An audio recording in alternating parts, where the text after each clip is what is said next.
జై శ్రీమన్నారాయణ. ఓం నమో భగవతే వాసుదేవాయ. చెట్లు దేవతా నిలయాలు.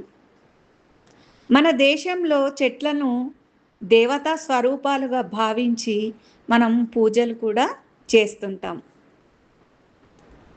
భూమి మీద నివసించే అన్ని రకాల ప్రాణుల సుఖజీవనానికి వృక్ష సంపద ఎంతో అవసరం. వాటి భాగాలన్నీ మాత్రమే కాదు, పరిసరాలు కూడా మానవాళికి అనేక రకాలుగా ఉపయోగపడేవి. అందుకే వృక్షో రక్షతి రక్షితః అన్న సూక్తి ఏర్పడింది. చెట్లు ప్రాణవాయువుని అందించే సంజీవినులన్నది జగమెరిగిన సత్యం. రామలక్ష్మణులు, పాండవులు వారి వనవాసంలో చెట్ల నీడల్లోనే తమ నివాసాల్ని ఏర్పాటు చేసుకున్నారు. పంచవంటి అంటే 5 రకాల మర్రి వృక్షాల మధ్య రాముడు తమ పర్ణశాలను ఏర్పాటు చేసుకున్నాడని రామాయణంలో ఉంది.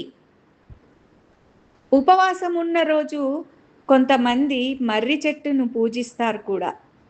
శమి అంటే జమ్మి. ఈ చెట్టు శనిదేవుడికి ప్రీతికరమైందని, ఆయన అనుగ్రహం కోసం జమ్మి మొక్కని నాటాలంటారు.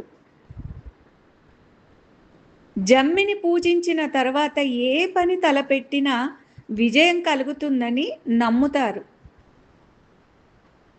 రావి చెట్టులో దేవతలు నివసిస్తారని, అందుకే ఈ చెట్టుని కల్పవృక్షాలలో ఒకటని చెప్తారు.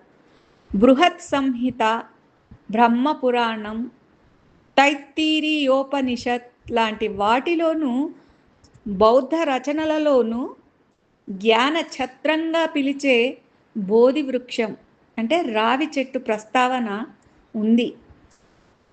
నేడు అశోక వృక్షాలుగా పిలుస్తున్నవి రామాయణ కాలం నాటి అశోక వృక్షాలు కావు.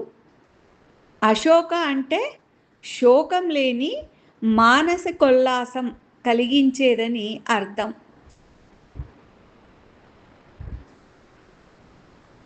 అశోకవనంలో సీతాదేవికి నీడనిచ్చింది శింషుపా వృక్షం, ఇరుగుడు చెట్టు. దీన్ని తామ్ర పల్లవి అని అంటారు. బుద్ధుడు పుట్టింది కూడా ఈ వృక్షం కిందేనని కొన్ని బౌద్ధ కథలు మనకు చెప్తున్నాయి. కోసంబి నగరంలో శింషుపా వృక్షం కిందే బుద్ధుడు బోధనలు చేసేవాడట. ఇక శివుడికి ప్రీతిపాత్రమైన బిల్వ వృక్షాన్ని అంటే మారేడు అయితే ఔషధాల గని అని కూడా అనవచ్చు. అల్లరి చేస్తున్న బాలకృష్ణుడికి శిక్షగా రోటికి కట్టేసింది యశోద. ఆ దుడుకు చిన్నవాడు మధ్య వృక్షాల మధ్య నుంచి రోటిని ఈడ్చుకుంటూ పోయాడు. అంత పెద్ద మానులు అతడి ధాటికి పెళపెళమంటూ కూలి 2 గంధర్వులకు శాప విముక్తి కలిగినట్లు భాగవతం చెప్తోంది. అవతారం పరిసమాప్తి సమయంలో కృష్ణుడు అస్తవృక్షం కింద విశ్రాంతి తీసుకుంటుండగా వేటగాడు బాణాన్ని ప్రయోగించాడని చెప్తారు. వేప చెట్టును కూడా అమ్మవారికి ప్రతీకగా భావించి కొలుస్తారు. వటవృక్షం విష్ణుమూర్తికి ఆశ్రయం ఇచ్చినందున ఆయనను వటపత్రశాయిగా పూజిస్తాం. తులసి మొక్కను ఇంట్లో నిత్యం అర్చిస్తే కార్తీకంలో ఉసిరి చెట్టు పూజనీయమవుతుంది. త్రిభువనాలకు గురువైన దక్షిణమూర్తి వటవృక్ష మూలమందు కూర్చున్నట్లు పురాణాలు వర్ణించాయి. గురు దత్తాత్రేయునికి అత్యంత ప్రీతికరమైన వృక్షం ఔదంబరం అంటే మేడి చెట్టు. ఈ చెట్టు ఇంట్లో ఉంటే సాక్షాత్తు దత్తుడు ఆ ఇంట్లో ఉన్నట్లేనని భక్తుల నమ్మకం. మనం కొలిచే దేవతలంతా ఇలా చెట్లకు ఎంతో విలువనిచ్చారు. మనిషి కూడా ఆ విషయం గుర్తుంచుకొని మసులుకోవాలి.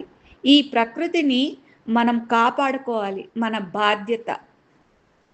సర్వే జన సుఖినో భవంతు.